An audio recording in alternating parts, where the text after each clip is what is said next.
Welcome back to Coach Quip. I'm Coach Robyn. I'm Coach Chris. Today we've been talking about this one, maybe not on Coach Quip as much, but definitely amongst each other. For a long time. It's tempo runs. It is incredibly confusing. I mean, sometimes I get confused as a coach. Yeah, in this episode, we're going to talk about what a tempo run is, the benefits of tempo runs, how to find your tempo pace, and tips for tempo runs, and then a few things to avoid so that you don't fail miserably when you go out to attempt these things. I think this is one of the biggest tools, especially when it comes to half and full marathons, that we could really, if we're going to pull a lever or like integrate something into a training plan, this is such a big one. But you have to give them a lot of grace because they're very hard. Not to like scare people saying they're hard, but I mean, just know you're going to get uncomfortable, but it stacks. Mm-hmm. But then there are so many other variables around. Are you running with other people? Is there wind? Do you have heat? For women, like what phase are you in? Did you eat enough? How's your carb stores? How's your hydration? Those things will really, really, really impact how you feel on these things. Mm-hmm. So having a better idea of what they are and how to do them, I think really sets you up, especially now as we're heading into summer, fall season. It's a good time. Yeah, especially all of those things and the mental benefits of knowing what a tempo run is and what to expect from it, I think will really help a lot of runners as they tackle these because they're scary. Yeah. I think we don't like to be uncomfortable for that long. Yep. And tempo runs are intended to be comfortably uncomfortable, but there's still the discomfort. You know it's coming and you know it's sustained. So that's the difference between a tempo run and intervals is some of the time. So actually let's go into what is a tempo run actually. A tempo run, and it can be uppercase T, lowercase t, however you want. It's also sometimes called a threshold run, right? So it's a workout where you effectively run at what we call a comfortably hard pace. There are a lot of different paces and plans out there for the term tempo. I would argue everything from 10K to marathon pace sometimes is quoted as tempo effort. Big picture, tempo runs should be a range. This should be definitely, and we'll talk about edge pace chart, and it is like a static number, but there is a way to make it into a range. Generally speaking, it should be what you can hold for 10 miles, which that's not a very common distance unless you somehow race 10 milers all the time. Interestingly, we were talking, I wish we would have gotten our conversation before we started recording, but we were just talking about what happens in a pace chart, or as you progress as an endurance athlete and become faster, when you move a pace chart faster or your pace card faster, your entire range becomes smaller. So for those that are on YouTube, and if you want to jump onto YouTube, it's edgeathlete.me/YouTube. We have this beautifully color-coded pace chart. On the bottom, we have our more conservative paces, and it rolls all the way up to the fastest marathon target pace that we support, which is a 6:45 mile. When you are in the sunsets or in the warms and cools, you have a 3-minute range in between your marathon pace and your mile pace. When you get all the way up to the top, it becomes about a minute. So you can imagine in those scenarios, the range becomes much smaller. And then on top of that, your tempo pace becomes a lot closer to your marathon pace, right? Because it is. Your 10 mile and your marathon aren't that different. I mean, they are from an effort standpoint, but the number itself is just a lot tighter. All right, so a little bit more about tempo runs. So these are faster than your easy runs, but not an all-out sprint, right? So as you mentioned, somewhere in there that you can sustain for about 10 miles. You're breathing a little bit harder, but you're not gasping. So the talk test, we've had episode 179 was the talk test episode. You can go back to that and get more information. You should be able to get a couple of short sentences out, but you're not singing the chorus to your favorite Taylor Swift song. Not me. Not you. I'm not saying that. I'm not a hater, but I've we could diversify America. So, and the real key to this, like in terms of science, is that you're running slightly below your lactic threshold. And that's the point where your body starts to build up lactic acid faster than it can process. And the idea is we want to push against that ceiling to expand our capacity in terms of our endurance as athletes. In cycling, our athletes call this the sweet spot. So it's like it's towing that line between anaerobic and aerobic work. And so as a cyclist too, you can really ride the line because your heart rate overall isn't as high. It's crazy. Don't repeat that running, you'll blow up. Yeah, exactly. Yeah, exactly. So why do these runs, this type of run, matter? And I would argue, full stop, that this is one of the training pillars that should be in your plan if you're training for half and fulls and you're not coming off of injury or something along those lines. This should exist right behind long runs and before speed runs. I mean, my athletes that can't have as much intensity in a week as they're building volume, I will give them a tempo run most of the time over a speed run that they will be able to use for half and full marathons. Do they like that? I don't care. Yeah. I think speed runs are sexier. Absolutely, Yeah. I think speed runs are sexier. But I think that you can do a lot more work that applies directly to half and full marathon distances if you're dancing on a tempo line. I agree with that. I think for specifically for our 10K racers, half marathoners, and marathoners, this is the workout. Yeah, right. Totally agree. This is the quality session that we should be prioritizing, especially in the appropriate phases, which we'll talk about in a little bit. So when tempo runs are done consistently, they can help you improve your lactic threshold. So as I just mentioned, it means you can run faster, you can run longer, and you won't hit the wall as soon. So that's huge for our endurance athletes. You can also build mental toughness, and we often talk about being comfortable, being uncomfortable, and just like how much that is an advantage when you're in these longer races. Anybody who's done a half or a full knows that there is a point inevitably where your brain wants to leave, even if your legs feel good. Yeah. And being able to hang in there is really important.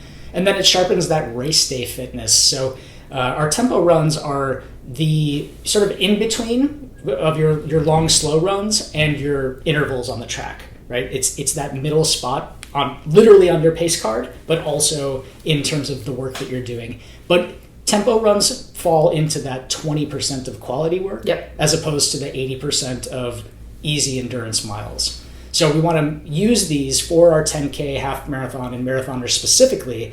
And I would say that there's also value for our 5K racers, or even folks who aren't racing can get a lot of value out of tempo runs as workouts. On the mental toughness piece, with my athletes, I'll do a pre-race debrief, and a lot of times I ask them, like, is there a workout or a mantra that you're going to like kind of come back to and draw on when things get tough? The majority of the time, my half and full marathoners, especially when they're going for their A race, they will reference their peak tempo run as the big mental deposit of like they can do hard things. But you have to remember that that's usually on like 16 weeks of training, so they would never go and do a 60-minute tempo run week 1 to 4, right? It's a very intentional build, and this is where periodized programming for me is so important. You're going to start with small chunks and then build, but they remember that peak, and I think they sometimes surprise themselves. And then they really get a mental boost from it. I'm always amazed by it, but I'm never surprised by it because, it's numbers. They're going to add up, and especially if you do the work week on week. And it's interesting that they would say a tempo run was their like breakthrough workout as opposed to what we would probably think is like the 20 mile, right? For our marathoners, hitting 20 miles in a long run is like peak for a lot of people. For our first time marathoners, it's the longest they've ever run before a race. For a lot of people, that is the workout that they, on paper, would say is what they think is most important. But in reality, it's these efforts where you are hanging in there closer to race pace for a longer time, building that mental toughness and fitness. You get tie-tie, and then you prevail. Yeah. So how do we find this tempo pace? We have it on our Edge pace card, of course. But there are a few ways to figure out your tempo pace overall. First up, you're going to love and hate this one, perceived effort. So on a scale of 1 to 10, tempo effort is around a 7 or even a low 8. It's steady, it's strong, it takes focus, but you're not so maxed out that you're delirious, right? I would say inexperienced runners typically will start off too fast in their tempo. And then they get, if there's a 10-minute effort, let's say, by like minute 4, they're like, whoa, right? And they get discouraged. But it's like, well, no, if you would have just actually started in the pace, you would have been okay at minute 4, 6, 8, and 10. Yeah.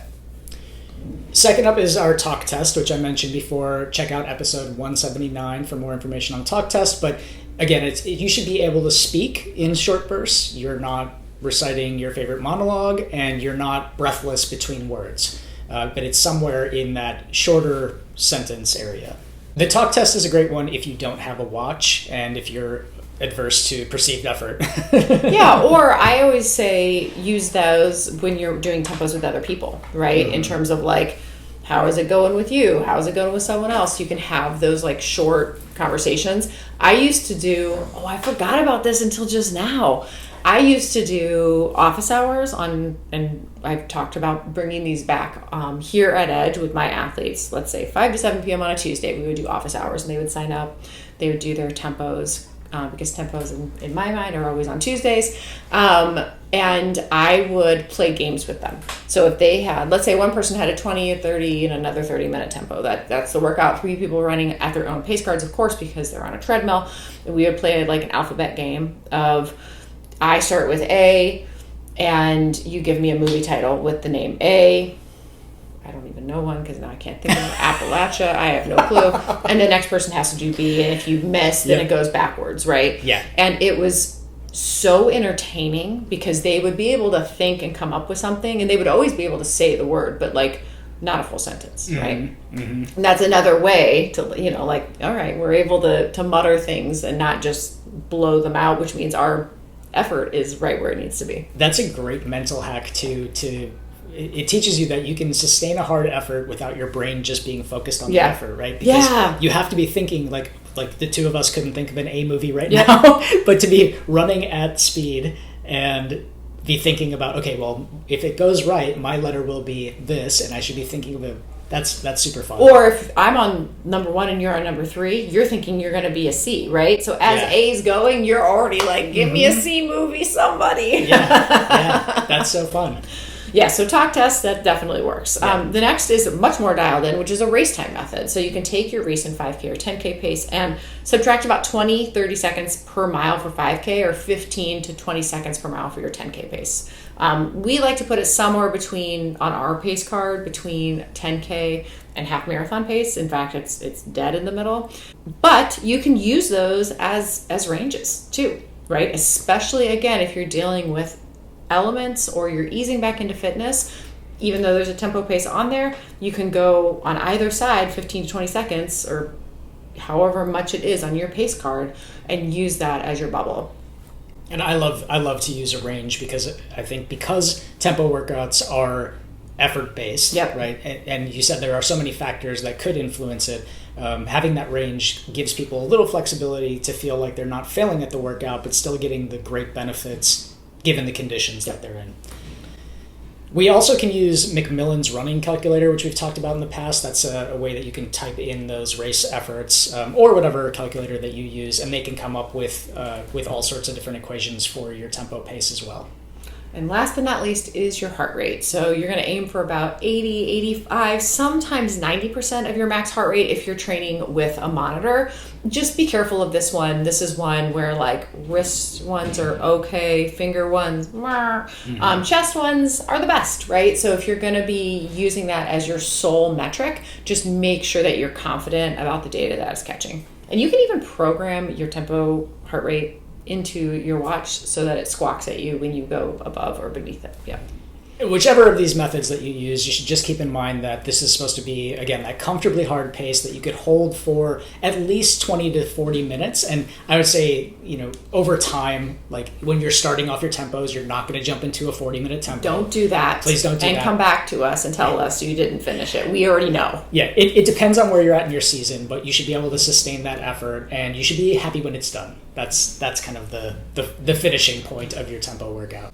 One more thing about what tempo should feel like. Because these are sustained efforts that, yes, start in smaller chunks and work up to bigger chunks and don't have a ton of recovery built in, you, similar to when you run a 10K, half marathon, or full marathon, you will go through phases in these main sets where you feel like garbage, right? Not like so much that you're like, dead, but you will start to feel that it's very hard. It's important to sustain throughout that and get on the other side and have it start to feel more manageable again inside the same main set. So Alexi Pappas talks sometimes about being patient with your pain. And I think this is a really important note for tempos, especially if you're starting a half or full marathon journey right now, which a lot of you listening probably are. You, in every tempo run, if you're doing it right, you are going to have a phase that sucks.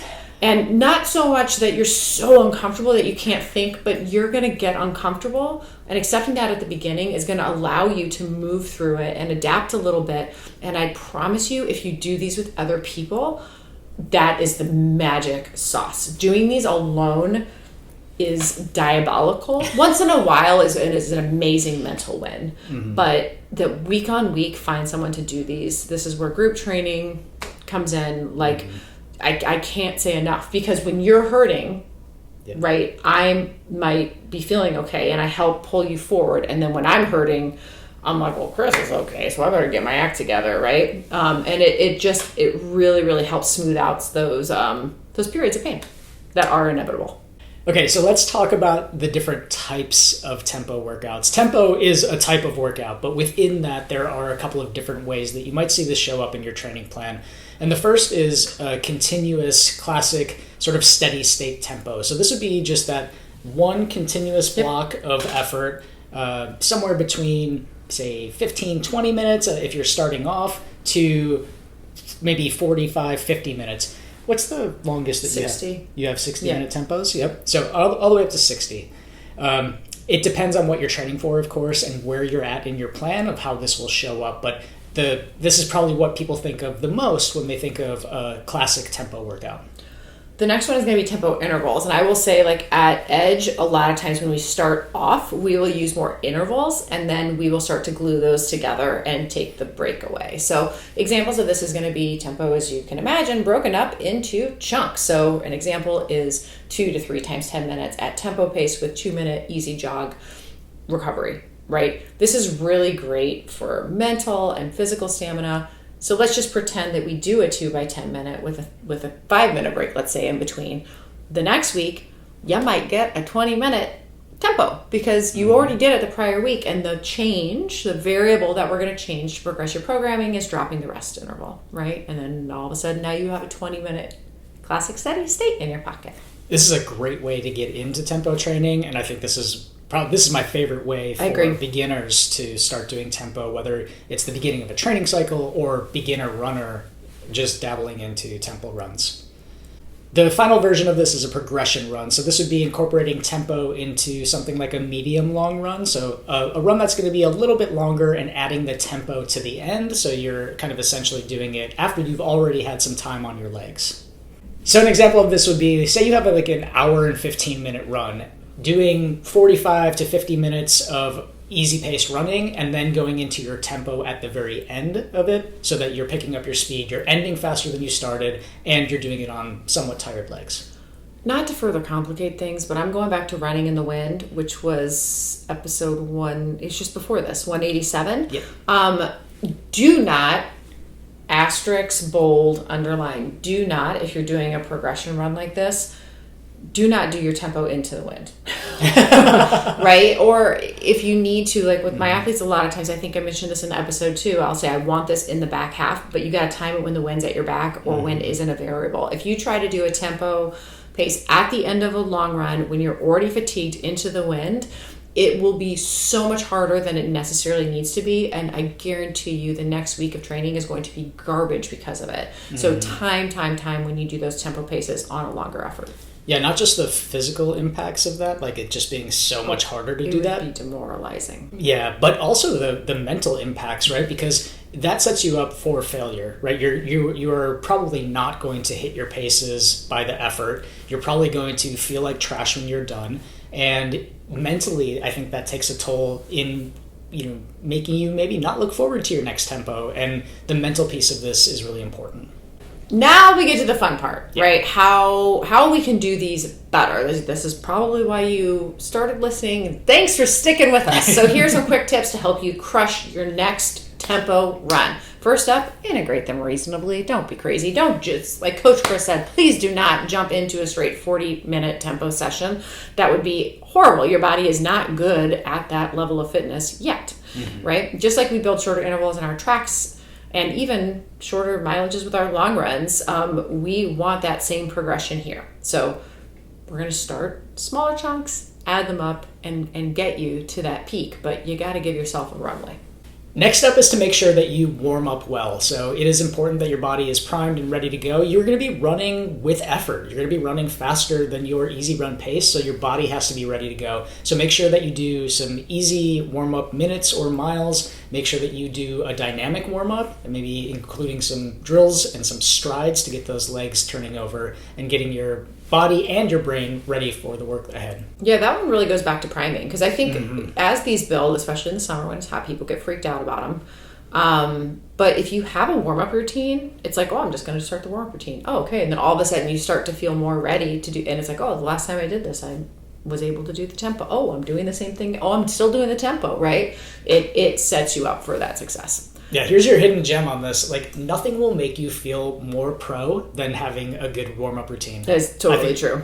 That is like more than having any fancy piece of gear, expensive pair of shoes. If you have a solid warm-up routine, that is gold. Next up is to start conservatively. Do not go too hot out of the gate. So we know that you need to ease into your tempo run. This is why we want you ideally to have a little bit of a range, especially if it's hot. We need you to kind of like prime the pump before you press the gas. Next up is to focus on effort, not necessarily on one solid pace. So that's why we recommend, again, the pace range so that you can go through that. And effort is important because of all those other factors that you had mentioned before. So things like the weather, if it's hilly or you have difficult terrain. If you're on trails, it's going to be very different than if you're on road. If you're light on sleep. Yeah. We actually see that affect heart rate a lot on tempo runs. Fatigue, stress, all of these things play into how you will perform. So this is why we like to think of that effort range and match that to your paces so that you can make good decisions about where you should hang out. For a little more information about effort, as you alluded to, for the Running in the Wind episode that we just did, episode 187, we had a whole little sidebar about effort that would be really good for you to listen to if that's of interest. Another hack, people love to hate this one. I personally love it, using loops or out and backs. Like, we use the 606 here a lot, and I love those metal strips. I live and die by those metal strips. And a lot of times I will have my athletes go to the 0.5 and back or go to the 1 and back, which selfishly helps me if I'm there because they don't get too far away. But it almost like creates this ability to interact, and it gives you control over the course versus like, I'm just going to go 25 minutes out and 25 minutes back, which can seem insurmountable if you're struggling and having a hard time at 15. But if you're giving it a little bit shorter of a loop, you can really maximize the work you're doing. And if it's windy, right, you're going to be flipping it around a lot more frequently, and it's going to have less wear and tear. It's a good point. I think that's one of the reasons why people think speed work is so sexy, is like there's something really special about being on a track, right? And what I love about the group training is that ability to see people as you go around or see people on an out and back. And again, even if you're not running directly with them, it's that little extra pick-me-up that can really help the mental piece of nailing your tempo run. The last pro tip that we have for you here is to cool down properly. So just as you need to do a good warm-up, your body will definitely thank you for taking the time to properly cool down at the end of your tempo segment. So even for, say, that example that I gave of doing your tempo at the end of a progression run, we still need to make sure that we have a 5 to 10 minute cool down, let your heart rate come back down, and get your body started on the recovery process, because these workouts do leave a little bit of a mark. I think they leave the most mark of any workout. Do you think that? Yes, I do, because it's distance and intensity, which we know are the two biggest generators of extra waste, and it takes the longest to come back from them. Yeah, so we want to make sure that we are prioritizing recovery so that we can continue with hitting the rest of the workouts in the week and get the benefits of our workout here, because fitness is only actualized through the recovery phase. I'm giving an extra bullet here. Recover. Yeah, recover. Full stop. We know that if you recover 2 times a week, that you are going to have a better season. We know that. But you all are busy, busier now than ever. I can't even tell you the discussions that we're having with athletes about how busy they are and they don't have time to do things. If you are only recovering once a week, please, please, please, sweet baby Jesus, have it be after a tempo run. Because the rest of your week, you are setting yourself up to be able to do speed. You are setting yourself up able to sleep better. You are setting yourself up able to have a better long run. If you only have one time to recover, have it be after tempo. And when you say recover, let's just be clear for everybody. Hot and cold pools, compression boots, all of the aggressive recovery modalities. Right.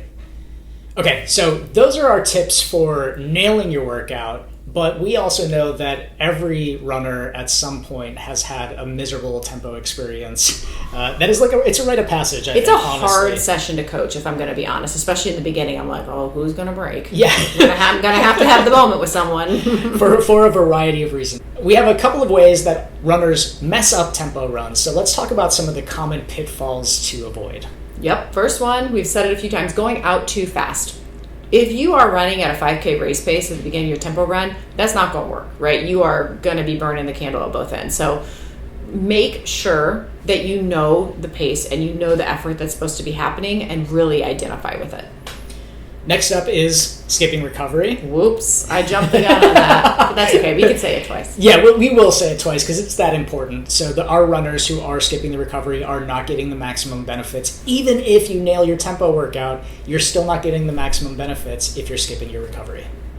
Next up is running on ego. If today isn't your day, just adjust. Tempo effort is a zone, is a vibe. Tempo is a vibe. Yeah, but it's true. Like it really is.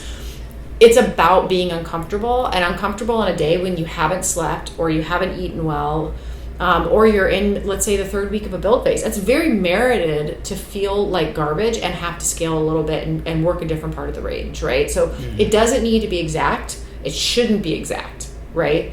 But do not run on ego and blow past the purpose of the workout. Is a vibe. And finally, a mistake that we see runners make is using this too much. So you can actually overuse tempo workouts. Like you said, Tuesday to you is tempo. Yep. It is to me too. So, once a week for this session is good enough to do you.